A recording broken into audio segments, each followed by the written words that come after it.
കേരളത്തിൽ ബി.ജെ.പിയുടെ പ്രതീക്ഷകൾ വർദ്ധിക്കുകയാണ്. രാഷ്ട്രീയ സാധ്യതകൾ തിരിച്ചറിയുകയാണ് പാർട്ടി എന്ന് അവർ അവകാശപ്പെടുന്നു. കേന്ദ്ര ആഭ്യന്തരമന്ത്രി അമിത്ഷാ കഴിഞ്ഞ ദിവസം തിരുവനന്തപുരത്തെത്തി ബി.ജെ.പിയുടെ മിഷൻ 2026 പ്രഖ്യാപിക്കുകയും ചെയ്തു. നിയമസഭാ തെരഞ്ഞെടുപ്പിൻ്റെ മേൽനോട്ടം അമിത്ഷാ നേരിട്ടേറ്റെടുക്കും എന്നാണ് സൂചന. 20 സീറ്റെങ്കിലും ലക്ഷ്യമിട്ട് 40 മണ്ഡലങ്ങളിൽ കടുത്ത മത്സരം കാഴ്ചവെക്കണം എന്നാണ് സംസ്ഥാന നേതൃത്വത്തിന് ലഭിച്ചിട്ടുള്ള നിർദ്ദേശം. കഴിഞ്ഞ ദിവസം കേരളത്തിലെത്തിയ അമിത്ഷാ അയ്യപ്പ വിഗ്രഹമാണ് ബി.ജെ.പി സംസ്ഥാന അധ്യക്ഷനിൽ നിന്ന് ഏറ്റുവാങ്ങിയത്. ഒരു സമ്മാനമായാണ് രാജീവ് ചന്ദ്രശേഖർ അത് സമ്മാനിച്ചത്. വരാനിരിക്കുന്ന നിയമസഭാ തെരഞ്ഞെടുപ്പിൽ ശബരിമല സ്വർണ്ണക്കൊള്ള പ്രധാന ചർച്ചാ വിഷയമാക്കും പാർട്ടി എന്നതിൽ നിന്ന് വ്യക്തമാക്കി. രാഷ്ട്രീയ സാഹചര്യം ബി.ജെ.പിക്ക് അനുകൂലമാണോ? കേരളത്തിൽ 20 നിയമസഭാ മണ്ഡലങ്ങളിൽ താമര വിരിയുമോ? 40 ഇടങ്ങളിൽ കനത്ത മത്സരം കാഴ്ചവെക്കാൻ പാർട്ടിക്കാകുമോ? മിഷൻ ബി.ജെ.പി ഫലം കാണുമോ? അതാണ് ന്യൂസ് 18 പൊതുവേദി ഇന്ന് ചർച്ച ചെയ്യുന്നത്. എല്ലാവർക്കും പൊതുവേദിയിലേക്ക് സ്വാഗതം.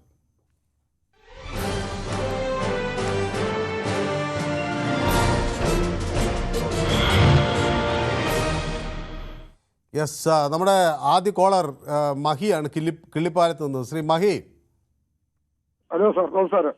ബി.ജെ.പി അധ്യക്ഷൻ്റെ ഈ ഒരു പ്രതീക്ഷയെ എങ്ങനെയാണ് മഹി നോക്കിക്കാണുന്നത്? അവര് സ്വപ്നം കാണാം, അത് നമുക്ക് തടസ്സപ്പെടുത്താക്കൂല. ആവശ്യം പോലെ കാണാം. അപ്പൊ അങ്ങയുടെ മണ്ഡലം ഏതാണ്? നിയമസഭാ മണ്ഡലം ഏതാണ്? തിരുവനന്തപുരം, ആന്റണി രാജു. രണ്ടും അടുത്തില്ല. കിള്ളിപ്പാലം തിരുവനന്തപുരം മണ്ഡലമാണ്. ശിവൻകുട്ടി, ആന്റണി രാജു. അതിന്റെ ഇടയില് എനിക്ക് ക്ലിയർ ആവുന്നില്ല അങ്ങ് പറയുന്നത്. അങ്ങയുടെ മണ്ഡലം ഏതാണ്? തിരുവനന്തപുരം വെസ്റ്റ് തിരുവനന്തപുരം. ആന്റണി രാജു ഇപ്പൊ നിലവിലെ തിരുവനന്തപുരം മണ്ഡലം. തിരുവനന്തപുരം മണ്ഡലം. അപ്പൊ അവിടെ ഇനി ആന്റണി രാജു എത്തില്ല. ആന്റണി രാജുവിന്റെ പാർട്ടിക്കാരായിരിക്കും നിർത്തും. ജോയി നിർത്തും. അവിടെ ആ സീറ്റ് പിടിക്കും, ഉറപ്പില്ല. ബി.ജെ.പി 20 സീറ്റിലേക്ക് 1 സീറ്റ് പിടിച്ച കോൺഗ്രസും ഇവർ തമ്മിൽ അഡ്ജസ്റ്റ്മെന്റ് ഇരുന്നത്. ഇത് ഇടവസം ജയിക്കുന്ന ഈ പറഞ്ഞ 2500 പെൻഷനാക്കും. ശരി, വ്യക്തമാണ്. താങ്കളുടെ അഭിപ്രായം കൃത്യമാണ്. എനിക്കത് മുഴുവൻ മനസ്സിലാവുന്നില്ല. ഏതായാലും ശ്രീ ദിവാകരൻ നമ്മുടെ തലശ്ശേരിയിൽ നിന്ന് ചേരുന്നുണ്ട്. ശ്രീ ദിവാകരൻ, തലശ്ശേരി നമ്മുടെ സ്പീക്കർ എൻ ഷംസീറിൻ്റെ മണ്ഡലമാണ്. അവിടെ ബി.ജെ.പി സാധ്യതകൾ കുറവാണ്. എങ്കിലും മറ്റിടങ്ങളിൽ ഉള്ള ഒരു സാധ്യതയെക്കുറിച്ച് അങ്ങ് എങ്ങനെയാണ് കണക്കാക്കുന്നത്? വളരെ ചുരുങ്ങിയ വാക്കുകൾ, നമുക്ക് സമയമില്ല. സാറേ, പിന്നെ അതായത് ഷംസീർ ആരായാലും പിന്നെ വികസനവും പിന്നെ ജനങ്ങൾക്ക് നല്ലത് ചെയ്യുന്നതാ ഇനിയിപ്പം വ്യക്തിപരമായിട്ട് ജനങ്ങൾ കൊടുക്കുക. പാർട്ടിയെല്ലാം നോക്കുക. ആരായാലും ഏത് പാർട്ടി ആയാലും നല്ലത് ചെയ്യുക. അതായത് ഫ്യൂച്ചറിൽ നല്ല. ശരി, വ്യക്തമാണ്. അപ്പൊ ശ്രീനിവാസൻ എന്നോടൊപ്പം ചേരുന്നത് തിരുവനന്തപുരത്താണ്. ശ്രീനിവാസൻ തിരുവനന്തപുരം മണ്ഡലത്തിലാണോ? അതെ. അവിടെ എങ്ങനെയാണ് സാധ്യതകൾ അങ്ങ് നോക്കിക്കാണുന്നത്? ആന്റണി രാജുവിന്റെ ഈ ഒരു കേസൊക്കെ ഗുണകരമാവുമെന്നാണ് പ്രതീക്ഷിക്കുന്നത് അല്ലേ? വ്യക്തമാണ്. താങ്കളുടെ അഭിപ്രായം കൃത്യമാണ്. ശ്രീ കുഞ്ഞാമത് എന്നോടൊപ്പം ചേരുന്നുണ്ട് കോഴിക്കോട് നിന്ന്. ശ്രീ കുഞ്ഞാമത്, ഹലോ. ഈ ബി.ജെ.പി വടക്കൻ കേരളത്തിൽ പ്രതീക്ഷകൾ കുറവാണ്. എങ്കിലും ശ്രീ കുഞ്ഞാമതിന് എന്ത് തോന്നുന്നു? ഈ 20 സീറ്റ് അവർക്ക് സാധ്യമാണോ? നമസ്കാരം സാറേ. കുഞ്ഞാമതിന്റെ ഇതേതാ? നിയമസഭാ മണ്ഡലം ഏതാ? എന്റെ പേരാമ്പ്രയാ. 50 കൊല്ലമായിട്ട് LDF ഭരിക്കുന്നത്. പേരാമ്പ്ര ടി.പി. രാമകൃഷ്ണനാണ് അവിടെ നിന്ന് ജയിച്ചത് അല്ലേ? 50 കൊല്ലമായാലും ഒരു പടത്തെ അമ്പരാത്തി വെച്ചാലും വേറെ ആൾക്ക് കിട്ടിയാലേ. അപ്പൊ അത് അവിടെയൊന്നും പ്രതീക്ഷ വെക്കേണ്ട അല്ലേ? ഒരു പ്രതീക്ഷയും വേണ്ട. ആരെ സ്വാഗതം ചെയ്യുന്നയാള്. ശരി, വ്യക്തമാണ് താങ്കളുടെ അഭിപ്രായം. അപ്പൊ സന്തോഷ് എന്നോടൊപ്പം ചേരുന്നുണ്ട്. സന്തോഷ് കാസർഗോഡ്. സന്തോഷിന്റെ നിയമസഭാ മണ്ഡലം ഏതാണ്? നമ്മുടെ തൃക്കരിപ്പൂരിലെ സന്തോഷാണ് വിളിക്കുന്നത്. ഓക്കെ. അപ്പൊ 2 സന്തോഷുണ്ടല്ലോ അവിടെ നമ്മുടെ, അതുകൊണ്ടാണ് ഞാൻ ചോദിച്ചത്. അപ്പൊ വെള്ളരിക്കുണ്ട്, അത് രണ്ടും തൃക്കരിപ്പൂരാണ് അല്ലേ? അപ്പൊ അവിടെ നിങ്ങളുടെ എം രാജഗോപാലാണ് അവിടുത്തെ MLA.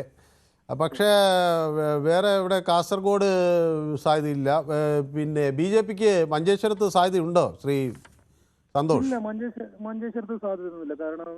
AK അഷ്റഫിന്റെ ലീഗിന് തന്നെ അവിടെ നേതൃത്വം കിട്ടും എന്നാണ്. തദ്ദേശ തെരഞ്ഞെടുപ്പിൽ നമ്മൾ കണ്ടല്ലേ BJP ഇവിടെ കാസർഗോഡൊന്നും ഒരു സാധ്യതയില്ല. സാധ്യത കാണുന്നില്ല. ശരി, എനിക്ക് ശ്രീമതി ഗിരിജ എന്നൊരു പ്രേക്ഷക എന്നോടൊപ്പം എറണാകുളത്ത് നിന്ന് ചേരുന്നുണ്ട്. ശ്രീമതി ഗിരിജ, വലിയ പ്രതീക്ഷയാണ് ഇത്തവണ BJP വെച്ചു പുലർത്തിയിരിക്കുന്നത്. അവിടെ ശ്രീമതി ഗിരിജ എന്ത് കണക്ക് കൂട്ടുന്നു? ഏതാ മണ്ഡലം ഏതാണ് ശ്രീമതി ഗിരിജയുടെ? ഞങ്ങളുടെ കുന്നത്താട് നിയോജകമണ്ഡലമാണ്. ആ, അപ്പോൾ BJP അധ്യക്ഷൻ പ്രതീക്ഷിക്കുന്നത് പിന്നെ ഒരു 40 ശക്തമായ ഫൈറ്റ് കൊടുക്കാൻ കഴിയുമെന്നാണ്. കുന്നത്തുനാട് ഒരു ഇടതുപക്ഷ മണ്ഡലമാണ് ഇപ്പോൾ അല്ലേ? PV ശ്രീനിജനല്ലേ അവിടെ MLA? ശ്രീനിജനാണ്, അത് കോൺഗ്രസിന്റെ ആയിരുന്നു. ആ, അപ്പോൾ അത് ഇനി അടുത്ത തവണ വീണ്ടും കോൺഗ്രസിന് അവിടെ ശക്തിപ്പെടാൻ കഴിയും എന്താ തോന്നുന്നത്? തീർച്ചയായിട്ടും കോൺഗ്രസ് തന്നെ കയറും. കോൺഗ്രസ് വരും. അപ്പോൾ അവിടെ BJPക്ക് അവിടെ റോളൊന്നും ഇല്ലെന്നാണ് പറയുന്നത്. ഓരോ റോളും ഇല്ല. ആണോ? ഒന്നും കിട്ടാൻ പോല. ഇവിടെ പഞ്ചായത്ത് ഇലക്ഷൻ നിർത്തിയവർക്കൊക്കെ 24 വോട്ടാ കിട്ടിയേക്കുന്നത്. ആണോ? അപ്പോൾ മറ്റു സ്ഥലങ്ങളിലൊക്കെ ഈ തിരുവനന്തപുരത്തൊക്കെ എന്താണ് നിങ്ങളുടെ ഒരു പ്രതീക്ഷ? അത് എങ്ങനെയോ പെട്ട് കിട്ടിപ്പോയി എന്നുള്ളതാണ് BJPക്ക്. ശ്രീമതി പെട്ട് കിട്ടിപ്പോയതാണോ? ശ്രീമതി ഗിരിജ പക്ഷേ ഒരു LDF പ്രവർത്തകയാണോ? അതിൽ വിശ്വാസിയാണോ? ഞാൻ LDF അല്ല, കോൺഗ്രസും അല്ല, ഒന്നുമല്ല. ഞാനൊരു സാധാരണ ഇതാണ്. പക്ഷെ ഒരു BJPയോടായിരുന്നു ഒരു ചായവിൽ ഇപ്പൊ അവസാനം വന്ന് നിന്നേർന്നത്. പക്ഷേ അതും വെറുതെ ആയിപ്പോയി. വെറുതെ ആയിപ്പോയോ? കാരണം ഒരു ഗുണമില്ല അവരെ കൊണ്ട്. എന്ത് ഗുണമാണ് പ്രതീക്ഷിച്ചിരുന്നത്? കോൺഗ്രസ്സുകാര് തൂത്തുവാരും, അത്രേ ഉള്ളൂ. കാരണം മടുത്തൂന്നേ, മടുത്തു. ഇപ്പൊ BJP ജയിച്ചാലും CPM ജയിച്ചാലും ഒരുപോലെ തന്നെയാണ്. അത് രണ്ടും ജനങ്ങൾക്ക് ഒരു ഗുണമില്ല. കോൺഗ്രസ് ജയിച്ചു കഴിഞ്ഞാൽ ഒരു ഭൂമി വാങ്ങാനോ ഒരു വീട് വെക്കാനോ. അപ്പൊ ഭൂമി വാങ്ങാനൊക്കെ ലക്ഷ്യമുണ്ടല്ലേ? ആ ഉണ്ട്. അപ്പൊ അങ്ങനെ നമുക്ക് എന്തെങ്കിലും ജീവിച്ച് സാധാരണക്കാരന് പോകണമെങ്കിൽ കോൺഗ്രസ് ജയിക്കണം. കോൺഗ്രസ് ജയിക്കണം. പിന്നെ ഇവിടെ നല്ല ഭരണം, സമാധാനം കൊടുക്കില്ല, അത് വേറെ കാര്യം. മര്യാദയ്ക്ക് ഭരിപ്പിക്കില്ല, അത് വേറെ കാര്യം. പക്ഷേ ജയിച്ചാലാ നമുക്ക് ജീവിക്കാൻ പറ്റുള്ളൂ. ശരി, വ്യക്തമാണ് താങ്കളുടെ അഭിപ്രായം. കൊല്ലത്ത് തന്നെയാണ്, മുകേഷിന്റെ മണ്ഡലമാണ് അല്ലേ? അപ്പൊ ഇനി മുകേഷിന് അവിടെ സീറ്റ് കിട്ടുമോ ശ്രീ ക്രിസ്റ്റഫർ? അത് CPIM സംസ്ഥാന കമ്മിറ്റിയല്ലേ തീരുമാനിക്കുന്നത് സ്ഥാനാർത്ഥി ആരാണെന്ന്. അപ്പൊ ആര് ജയിക്കുമെന്നാണ് ശ്രീ ക്രിസ്റ്റഫർ കരുതുന്നത്? തീർച്ചയായിട്ടും അടുത്ത പ്രാവശ്യം LDF ചിലപ്പോൾ 110 സീറ്റോടുകൂടി അധികാരത്തിൽ വരും. പക്ഷെ ഈ മുകേഷിന് എന്താണ് സീറ്റ് കൊടുക്കാത്ത? അദ്ദേഹത്തെ ജനങ്ങൾ ഇഷ്ടമല്ലേ? സീറ്റ് കൊടുക്കുന്നില്ല എന്ന് താങ്കളോട് ആരാ പറഞ്ഞു? എന്നോട് ആരും പറഞ്ഞിട്ടില്ല. അല്ല, ഞാൻ ചോദിക്കുക, അങ്ങനെ സാധ്യത ഉണ്ടോ എന്ന്. അല്ല, സീറ്റ് ആർക്ക് കൊടുക്കണമെന്ന് തീരുമാനിക്കുന്നത് CPIM. അതൊക്കെ നമുക്ക് അത് അവർ തീരുമാനിക്കുന്നതൊക്കെ. എങ്കിലും നമുക്കൊരു സാധ്യത ഉണ്ടോ ഇല്ലയോ എന്നൊക്കെ ഒരു പ്രേക്ഷകരെന്ന നിലയിൽ അങ്ങേക്ക് ഒരു അഭിപ്രായം ഇല്ലേ? പാർട്ടി എന്ത് പറയുന്നു അത് അങ്ങനെയുള്ളൂ വരുള്ളൂ. അവിടെ LDFന് സാധ്യതയുണ്ട് ആ മണ്ഡലം. അപ്പൊ ഈ കേസുകളൊക്കെ മുകേഷിനെതിരെ ഉണ്ടായതൊന്നും അവിടെ പ്രതിഫലിക്കില്ലെന്നാണ് താങ്കൾ വിചാരിക്കുന്നത് അല്ലേ? മുകേഷിനെതിരെ ഏത് കേസായിരുന്നു ഉണ്ടായിരുന്നത്? മുകേഷിനെതിരെ കേസുകളൊന്നും കേട്ടില്ല. അങ്ങ് ഒരു കേസും കേട്ടില്ലേ? എന്തായിരുന്നു താങ്കൾക്ക് അറിയാവുന്ന കേസ് ഏതായിരുന്നു? അല്ല, അങ്ങൊരു കേസും കേട്ടില്ല. ഞാൻ കേട്ടിട്ടുണ്ട്. പക്ഷെ ആ കേസ് കൊടുത്തു എന്ന് പറയുന്ന വ്യക്തി സ്വന്തം കുടുംബത്തുള്ള പെൺകുട്ടിയെ മറ്റൊരാളുകൾക്ക് കൊണ്ട് കാഴ്ചവെച്ചിട്ട് പോക്സോ കേസിൽ പ്രതിയാണ്. അവരുടെ വിശ്വാസ്യതയെ കുറിച്ചൊക്കെ നമുക്ക് നന്നായിട്ട് അറിയാമല്ലോ, പൊതുസമൂഹം കാണുന്നതല്ലേ. പിന്നെ ആ കേസിനെ കുറിച്ചല്ല.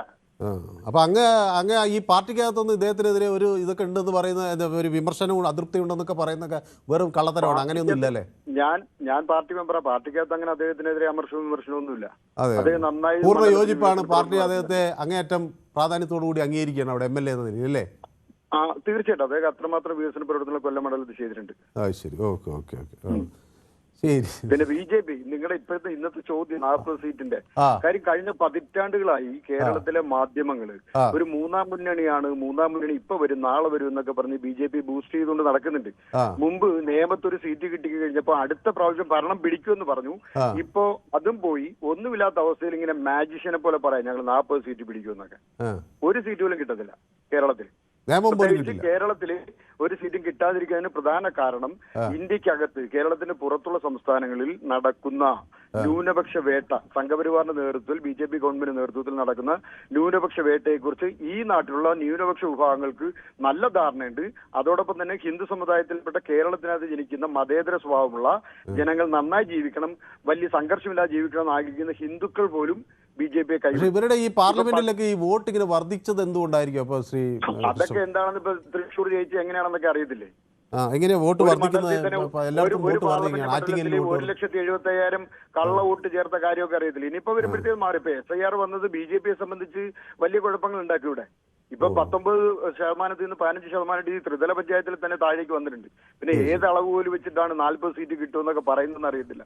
അതിന് ഈ മാധ്യമങ്ങൾ, പിന്നെ നിങ്ങളെ സംബന്ധിച്ച് നിങ്ങളുടെ മാധ്യമം ഏതാണെന്നും നിങ്ങളുടെ മാധ്യമ ധർമ്മം എന്താണെന്നും നിങ്ങളുടെ മാധ്യമം ആരുടേതാണെന്നും നോക്കി കേരളത്തിലെ സമൂഹത്തിൽപ്പെട്ട എന്നെ പോലുള്ളവർക്ക് എല്ലാവർക്കും അറിയാം. അപ്പൊ നിങ്ങൾ സ്വാഭാവികം ഇത്തരം ചർച്ചകൾ ഉയർത്തിക്കൊണ്ട് വരുന്നത് ഏതെങ്കിലും തരത്തിൽ ഒന്നെങ്കിലും കിട്ടുന്നെങ്കിൽ BJP കിട്ടിക്കോട്ടെ എന്നുള്ള നിലവാരത്തില്ല. അത്രേ ഉള്ളൂ, അത്രേ കാണുന്നുള്ളൂ ജനങ്ങൾ. അപ്പോൾ ഏതായാലും അങ്ങ് ഈ ഇത്രയും വലിയ അജണ്ടയൊക്കെ ലക്ഷ്യം എന്താ അങ്ങ് പറഞ്ഞ രാഷ്ട്രീയ കുതന്ത്രങ്ങളും താല്പര്യമൊക്കെ ഉള്ള ഞങ്ങളെ കാണുന്നു എന്നതിൽ വലിയ സന്തോഷമുണ്ട്. സാധാരണഗതിയിൽ ഇത് ഇങ്ങനെ ഞങ്ങളൊക്കെ ആണെങ്കിൽ അങ്ങനെ ഒരു തെറ്റായ കാഴ്ചപ്പാടുള്ള ഒരു മാധ്യമമാണെങ്കിൽ അത് ഉപേക്ഷിക്കുകയാണ് ചെയ്യുക. അതായത് അങ്ങനെ കാണുന്നില്ല, അതിലെനിക്ക് വലിയ അത്ഭുതമുണ്ട്. ഏതായാലും അങ്ങൊരു കാര്യം, അങ്ങല്ല ഇത് ആരും വിചാരിക്കേണ്ട ഒരു കാര്യം, ഈ പൊതുവേദി പോലെ ഒരു പരിപാടി ഇങ്ങനെ തുറന്നു വെച്ച് ആളുകളുടെ അഭിപ്രായം ചോദിക്കണമെങ്കിൽ അതിന് ഞങ്ങൾക്ക് ആളുകളുടെ പൊതുവായ അഭിപ്രായത്തിൽ അത്ര താല്പര്യമുള്ളതുകൊണ്ടാണ്. ഇത് വലിയ ലാഭേച്ഛ കണ്ട് തുടങ്ങിയതല്ല. മാത്രമല്ല, നിങ്ങൾക്ക് ഈ രാഷ്ട്രീയ നേതൃത്വത്തിന് എല്ലായിടത്തും ഇതുപോലെ പറയാം. മാധ്യമങ്ങൾ അല്ല പറയട്ടെ, അല്ല അങ്ങ് പറയുന്നത് മുഴുവൻ ഞാൻ കേട്ടല്ലോ, അല്ല പാർട്ടി മെമ്പർ പറയുന്നത് മുഴുവൻ ഞാൻ കേട്ടല്ലോ, ഞാനും കൂടി പറയുന്നത് അങ്ങ് കേൾക്കണം. മറ്റ് മാധ്യമങ്ങളെ അങ്ങേക്ക് ഇങ്ങനെ വല്ലാതെ ഭീഷണിപ്പ് അല്ലെങ്കിൽ ഇങ്ങനെ ആക്ഷേപിക്കാം. നിങ്ങളെ ഞങ്ങൾക്കറിയാം, ഞങ്ങളുടെ കൂടെയല്ല എന്ന് പറയാം. ഏതൊരു പരിപാടി അങ്ങേക്ക് ആക്ഷേപിക്കാം. അതൊരു പക്ഷേ അങ്ങയുടെ പാർട്ടിക്കാരൊക്കെ വിശ്വസിക്കുന്നുണ്ടോ? ഞാൻ ഇല്ലെന്ന് പറയുന്നില്ല. പക്ഷേ പൊതുവേദിയെക്കുറിച്ച് അങ്ങനെ പറയാൻ പറ്റില്ല. കാരണം ഇത് പൊതുവേദി എന്നത് ഒരു ആങ്കർ അവതരിപ്പിക്കുന്ന ഒരു പരിപാടിയല്ല. അങ്ങേപോലെ കേരളത്തിലെ നൂറുകണക്കിന് ആയിരക്കണക്കിന് വരുന്ന മനുഷ്യർ അവരുടെ അഭിപ്രായം പറയുന്ന അവതരിപ്പിക്കുന്ന ഒരു പരിപാടിയാണ്. അപ്പോൾ ആ പരിപാടിക്ക് എന്തായാലും ഒരു അജണ്ടയും ഉണ്ടാകാനുള്ള ഒരു സാധ്യതയുമില്ല. കാരണം ഇവിടെ സംസാരിക്കാൻ അങ്ങേക്കാണ് കൂടുതൽ അവസരം കിട്ടുന്നത്. അങ്ങ് പറയുന്നതാണ് പ്രധാനമായി എടുക്കുന്നത്. അപ്പോൾ അങ്ങ് അവതരിപ്പിക്കുന്ന ഒരു പരിപാടിയിൽ എനിക്ക് പ്രത്യേകിച്ച് അജണ്ട കൊണ്ടുവന്ന് ഒന്നും നടപ്പിലാക്കാൻ പറ്റില്ല. അതാണ് എനിക്ക് പറയാനുള്ളത്. കൃത്യമാണോ? ശരി, കഴിഞ്ഞോ? അല്ല, തീർച്ചയായിട്ടും. കാര്യം താങ്കൾക്ക് ഇപ്പൊ ഒരു ഈ ജോൺ സ്വിൻഡൻ എന്ന് പറയുന്ന ന്യൂയോർക്കിലെ ഒരു പ്രശസ്തനായ പത്രപ്രവർത്തകൻ ഉണ്ടായിരുന്നു. അദ്ദേഹം പത്രപ്രവർത്തകരെ മുന്നിലിരുത്തിക്കൊണ്ട് സിമ്പോസിയം സെമിനാർ ഉദ്ഘാടനം ചെയ്ത് പറഞ്ഞൊരു വാക്കുണ്ട്, ഇന്റലക്ച്വൽ പ്രോസ്റ്റിറ്റ്യൂട്ട്സ്. നമ്മൾക്ക് നമ്മുടെ സ്ഥാപന മുതലാളിയുടെ താല്പര്യങ്ങൾ പ്രചരിപ്പിക്കുന്നതിന് വേണ്ടി നമുക്ക് കള്ളങ്ങൾ പറയുന്നതിന് നമുക്ക് കിട്ടുന്ന കൂലിയാണ് ശമ്പളം എന്ന്. അതൊക്കെ അങ്ങ് ചില മാധ്യമപ്രവർത്തകർ അങ്ങനെ കണ്ടിട്ടുണ്ടാവും. ഏതായാലും ഞങ്ങളുടെ മുതലാളി എന്നെ വിളിച്ച് രാവിലെ നിങ്ങൾ ഇങ്ങനെ ഈ കള്ളം പ്രചരിപ്പിക്കണം എന്ന് പറഞ്ഞിട്ടുമില്ല. അങ്ങനെ പറഞ്ഞാൽ നിങ്ങളുടെ മുന്നിൽ വന്ന് അത് നിൽക്കാൻ ഞാൻ തയ്യാറാവുകയുമില്ല. അങ്ങനെ മുതലാളിയെ പേടിച്ച് നടക്കുന്ന മാധ്യമങ്ങൾ പ്രവർത്തകരെയൊക്കെ നിങ്ങൾ കണ്ടിട്ടുണ്ടാകും. അങ്ങനെ അല്ലാത്തവരും ഈ നാട്ടിൽ ഉണ്ട് എന്ന് നിങ്ങൾ മനസ്സിലാക്കണം. അതുകൊണ്ടാണ് ഞാൻ പറഞ്ഞത്, എനിക്ക് അത്തരം ഇങ്ങനെ ധൈര്യമോ ഇതുപോലെ പറയാൻ ഒരുപക്ഷെ ചിലപ്പോൾ അങ്ങ് ഉദ്ദേശിക്കുന്ന മാധ്യമത്തിലെ ആളുകൾക്കൊന്നും കഴിയില്ല. അവർ മുതലാളി എന്ന് കാണിക്കുമ്പോൾ അപ്പം തന്നെ ഈ പൗഡറും കോട്ടും ഒക്കെ ഇട്ട് വന്നവർ അപ്പം തന്നെ പേടിച്ച് വിറച്ചു പോകും. അങ്ങനെ എനിക്ക് ആ പേടിയില്ല. അങ്ങനെ പേടിച്ച് ഭയക്കുന്ന ഒരാളുമല്ല.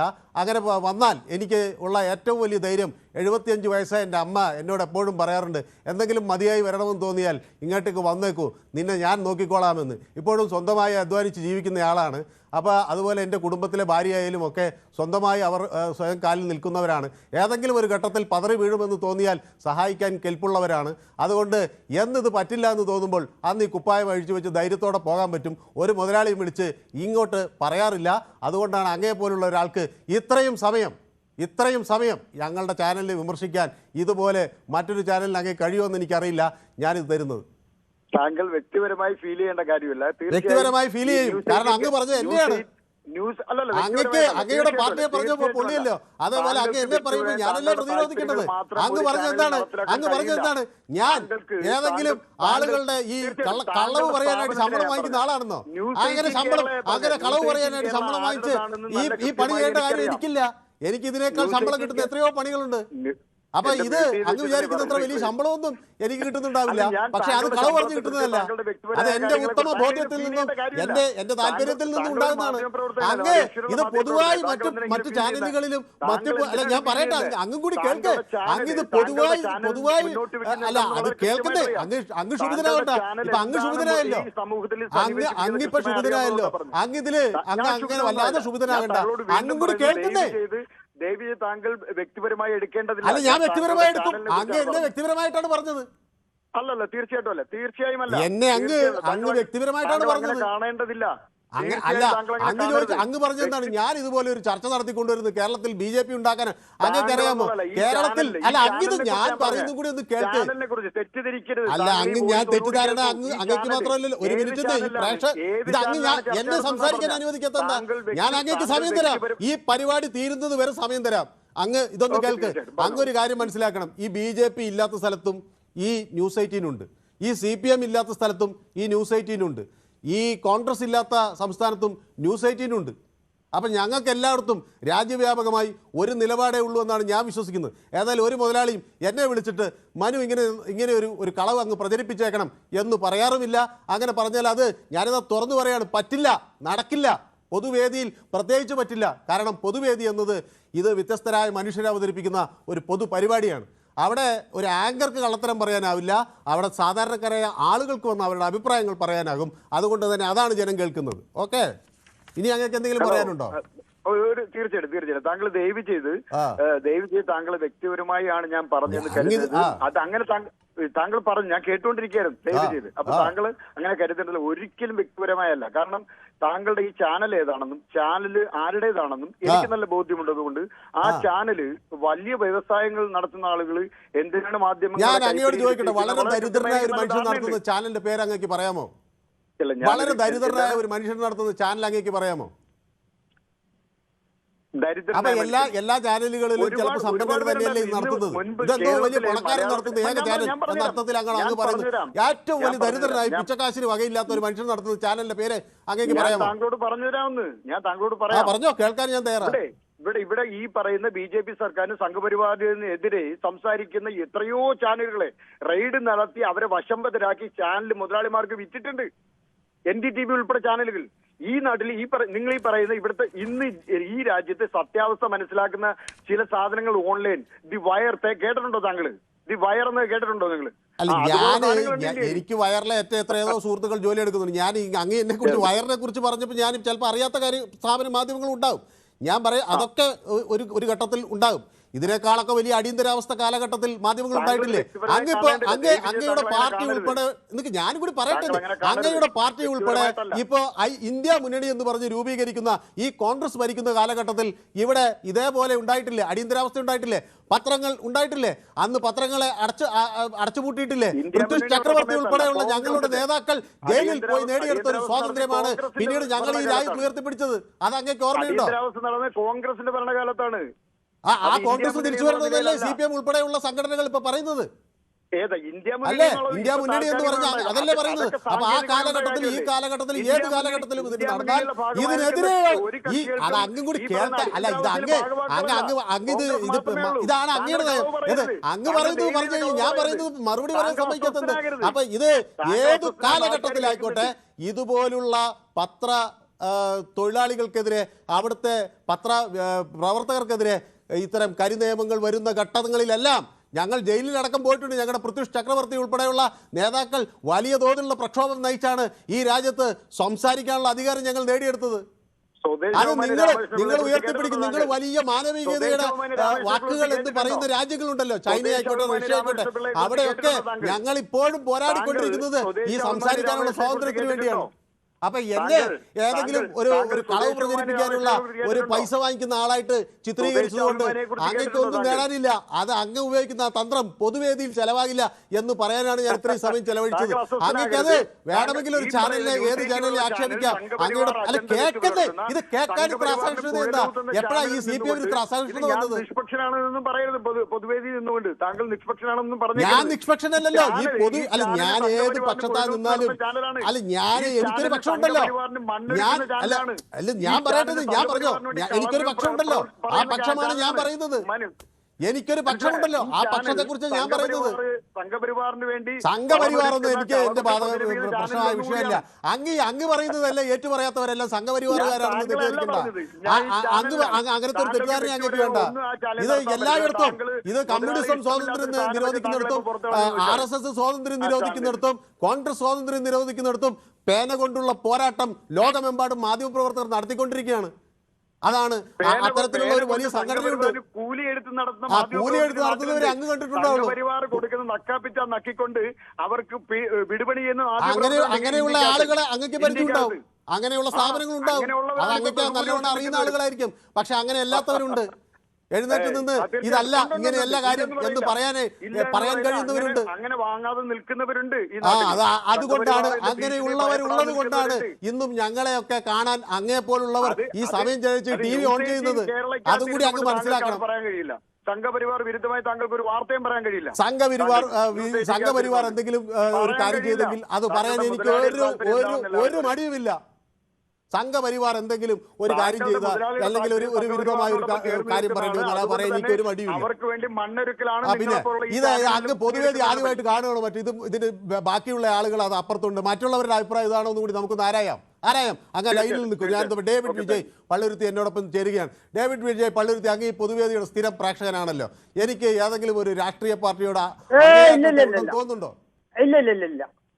താങ്കൾ ഇവ ഈ ന്യൂസ് 18 സംബന്ധിച്ചിടത്തോളം എനിക്ക് അങ്ങനെ ഒരു തോന്നലില്ല. ഞാൻ എന്ത് പറയുന്നോ ഞാനും അതേപോലെ എനിക്കൊരു മടിയില്ല. പഴയ കാലത്ത് ഒരു KSFകാരനായിരുന്നു. ഇപ്പോഴത്തെ പ്രായം നോക്കണ്ട. പക്ഷെ ഇപ്പോഴത്തെ അങ്ങോട്ട് പറയുന്ന കൂട്ട് ബ്ലൈൻഡ് ആയിട്ട് ഇടതുമുന്നണി അങ്ങനെ ഫുള്ളായിട്ട് ഇത്രയും സീറ്റ് നേടുന്നുള്ള ഒരു അന്തരീക്ഷം അല്ല കേരളത്തിൽ നിൽക്കുന്നത്. പിന്നെ BJPയുടെ ചില ടാക്ടിക്കൽ അവര് ആ ശോഭാ സുരേന്ദ്രന് കായംകുളത്ത് സീറ്റ് കൊടുക്കുന്നൊക്കെ പറഞ്ഞിട്ടുണ്ട്. അവിടെ ഒന്നാമതേ സ്പ്ലിറ്റ് ഉള്ളതാ CPM. അത് ചിലപ്പോൾ അതേപോലെ അവർക്ക് ചില ഒരു പ്രബല ശക്തിയായിട്ട് അവർ മാറും. 40 കിട്ടുമെന്നൊന്നും പറയാൻ എനിക്ക് യാതൊരു, ഞാൻ ജ്യോതിഷനൊന്നുമല്ല. പക്ഷെ ഒരു പ്രബല ശക്തിയായിട്ട് അവർ ഈ തെരഞ്ഞെടുപ്പോടുകൂടി മാറും. പിന്നെ വടക്കേ ഇന്ത്യയിൽ എന്ന് പറഞ്ഞാൽ ഇദ്ദേഹം നേരത്തെ ചങ്ങായി പറഞ്ഞുകൊണ്ട് ആ ന്യൂനപക്ഷങ്ങൾക്കെതിരെയുള്ള അക്രമം, ക്രിസ്ത്യൻ പള്ളികൾ, അതൊക്കെ 70-80 തൊട്ടിട്ടുണ്ട്.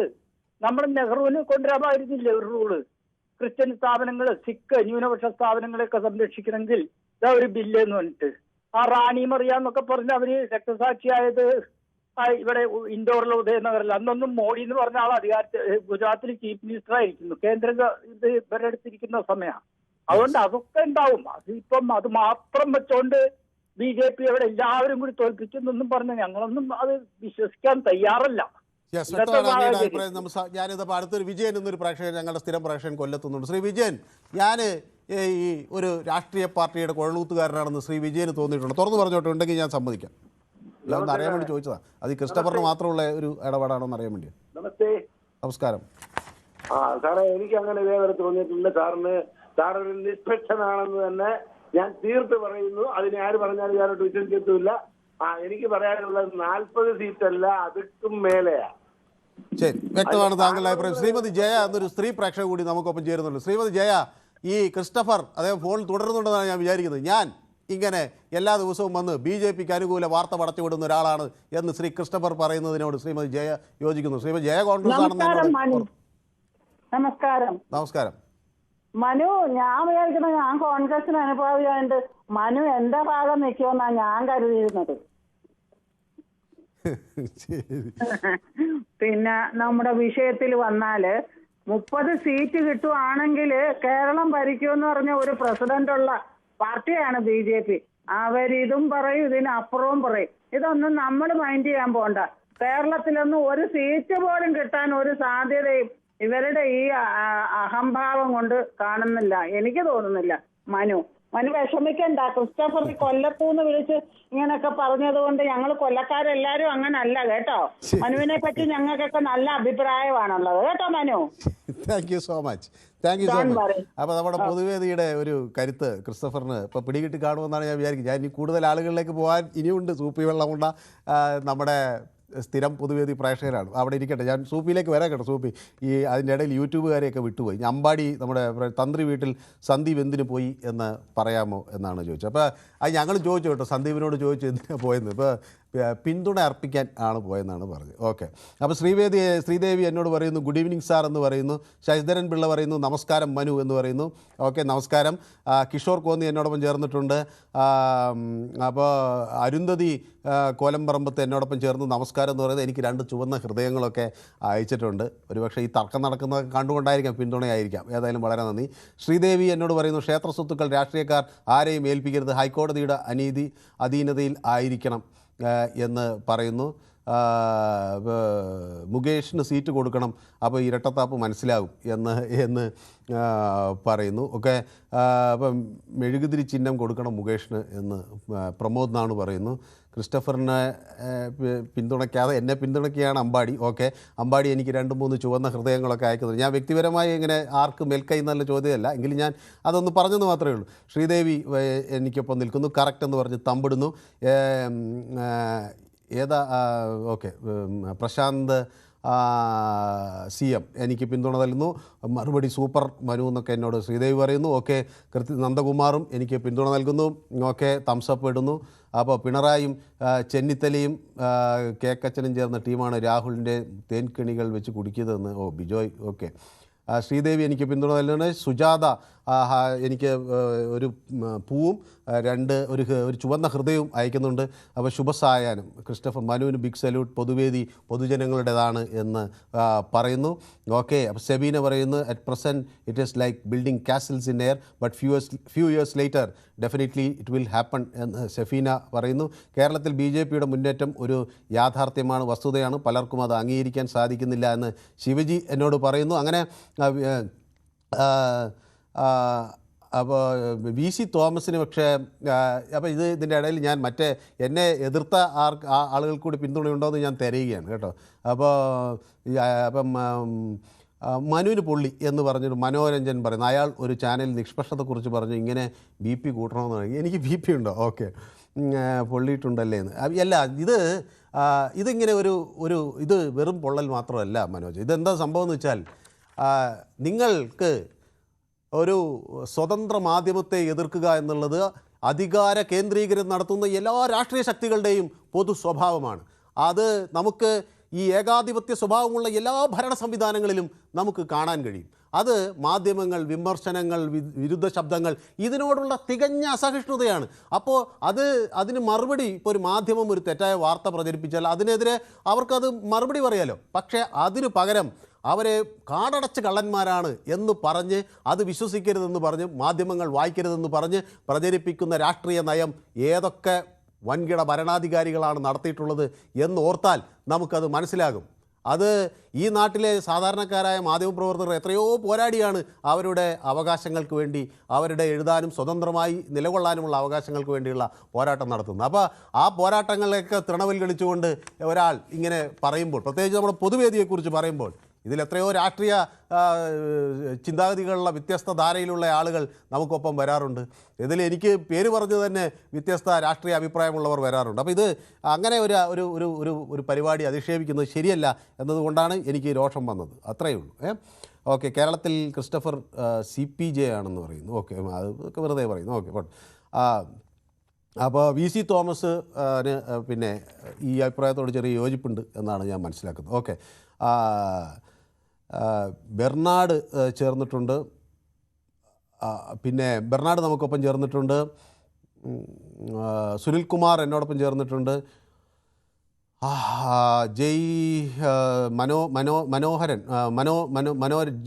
മനോജൻ. ഓക്കെ, മനോജൻ ഏതായാലും നമ്മുടെ ചാനലിൽ സ്ഥിരം പ്രേക്ഷകനാണ് കേട്ടോ. അദ്ദേഹം ദിവസം കാണുന്നത് ഞാൻ കാണുന്നുണ്ട്.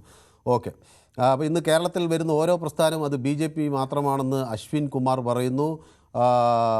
കൗഡങ്കാണെന്ന് ബെർണാഡ് പറയുന്നു. ഒരു അഭിപ്രായം പറയുമ്പോൾ ഇത്ര ശോഭിച്ച് സംസാരിക്കുമെങ്കിൽ നിങ്ങൾക്ക് നന്നായി പൊള്ളിയിട്ടുണ്ടെന്നാണ് പറയുന്നത്. നന്നായി പൊള്ളിയെന്ന് ഞാൻ സമ്മതിച്ചല്ലോ. എന്നെ ഒരാൾ ആരുടെയോ കാശ് വാങ്ങിച്ച് ഇങ്ങനെ കള്ളത്തരം വിളിച്ചു പറയുന്ന ഒരാളാണെന്ന് പറഞ്ഞാൽ പിന്നെ ഞാനിവിടെ ഈ കോട്ട് വിട്ട് ഇത്രയും ആളുകൾക്ക് മുമ്പിൽ എല്ലാ ദിവസവും വൈകുന്നേരം വന്ന് നിൽക്കണോ? എനിക്കത് പൊള്ളിയില്ലെങ്കിലല്ലേ അത്ഭുതമുള്ളൂ.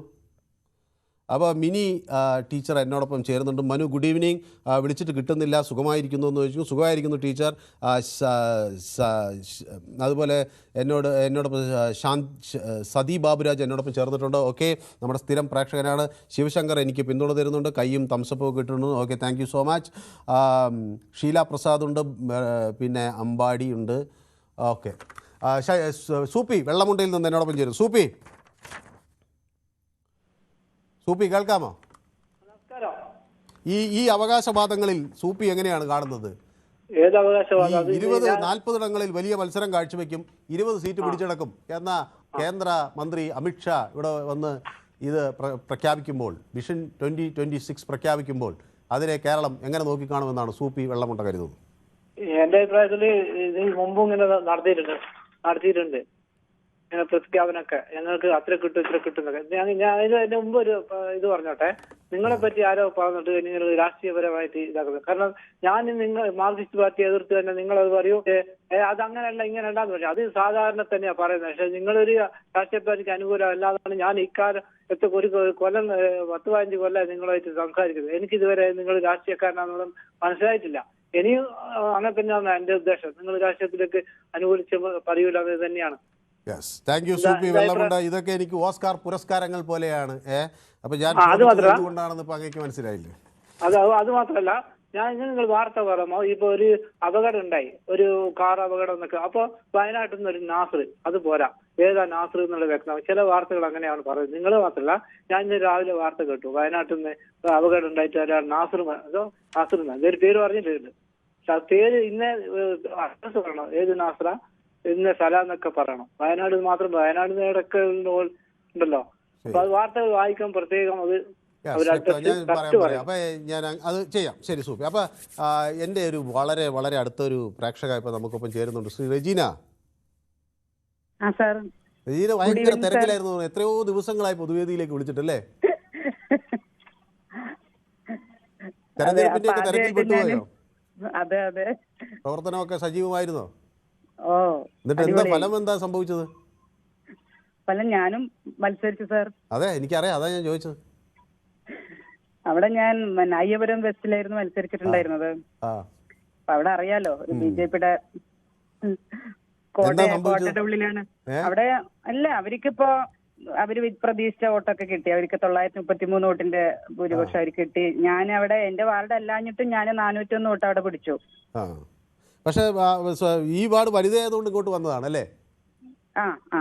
അപ്പൊ സ്വന്തം വാർഡിൽ മത്സരിക്കാൻ അപ്പൊ ജയിക്കുമായിരുന്നു ഞാൻ വിചാരിക്കും. അല്ല സാർ, ഞാൻ ജയിക്കുമായിരുന്നു ഇവിടെ. ഞാൻ എന്റെ മോനൊരു ആക്സിഡന്റ് സംഭവിച്ചിട്ട് ഞാൻ എവിടെയും മത്സരിക്കില്ല എന്നുള്ള ഒരു തീരുമാനത്തിലായിരുന്നു. പിന്നെ പാർട്ടി നിർദ്ദേശിച്ചപ്പോ പിന്നെ നമുക്ക് ധിക്കരിക്കാനും കഴിയില്ലല്ലോ. അങ്ങനെ ഇത് മാറി മത്സരിക്കേണ്ടി വന്നു അല്ലേ? അതെ അതെ അതെ അതെ. കുഴപ്പമില്ല, നമുക്ക് പാർട്ടി അവിടെ നിർദ്ദേശിക്കുന്നു, നമ്മുടെ പാർട്ടിയുടെ കൂടെ നിൽക്കാനാണ് നമ്മുടെ താല്പര്യം. ഏതായാലും അത് ഒരു അനുഭവമാണ്. തെരഞ്ഞെടുപ്പിൽ പരാജയപ്പെടുക എന്നുള്ളത് ഒരു തെറ്റല്ല, അതൊരു വീഴ്ചയായി കണക്കാക്കേണ്ട കാര്യവുമില്ല. അവിടെ പിന്നെ മത്സരിച്ചു.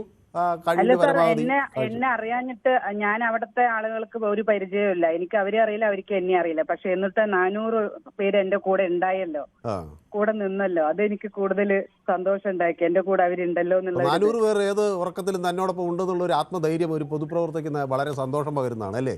അതെ അതെ. എന്നെ ആ ഒരു 10-15 ദിവസത്തെ പരിചയമുള്ളവർക്ക്. പക്ഷെ എന്നിട്ടും അവര് എന്നെ വിശ്വസിച്ചു, ഒപ്പം നിന്നു, ചേർത്ത് നിർത്തി തന്നെ. ഇപ്പൊ കൂട്ടത്തിലെ ഒരാളായിട്ടില്ല, കുടുംബത്തിലെ ഒരാളായിട്ട് തന്നെ ഞാൻ നിങ്ങളുടെ കൂടെ ഉണ്ടാവും എന്ന് പറഞ്ഞിട്ട് തന്നെ ഞാൻ ഇറങ്ങിയത്. അപ്പൊ നമുക്ക് അടുത്ത തെരഞ്ഞെടുപ്പിലും വീണ്ടും ശക്തമായിട്ട് പ്രവർത്തിക്കാം. പിന്നെന്താ, തീർച്ചയായിട്ടും ഞാൻ കൂടെ ഉണ്ട്. നമ്മൾ ഒരിക്കലും ഒരു തളർച്ച നമുക്ക് ഒരിക്കലും നമ്മുടെ നിഘണ്ടുവിൽ ഞാനത് വരുത്താൻ ശ്രമിക്കുന്നില്ല. ഇനി ഇവിടുന്ന് അങ്ങോട്ട് ഇതുവരെ ഇല്ല, ഇവിടുന്ന് അങ്ങോട്ടും ഞാൻ അങ്ങനെയാണ് മനസ്സിൽ വിചാരിച്ചു വെച്ചിരിക്കുന്നത്. സാറ് എന്താ, സാർക്ക് ആരോഗ്യസ്ഥിതിയൊക്കെ ഓക്കെ ആയോ? ആരോഗ്യം കുറച്ച് പ്രശ്നങ്ങളുണ്ട്, അതിന് ഇങ്ങനെ മരുന്നും കാര്യങ്ങളൊക്കെ ആയിട്ട് പോകുന്നുണ്ട്. ഷുഗറൊക്കെ ഞാനിതിൽ പറയാറുണ്ടല്ലോ, ഷുഗറൊക്കെ കുറച്ച് കൂടി, പിന്നെ അങ്ങനെ.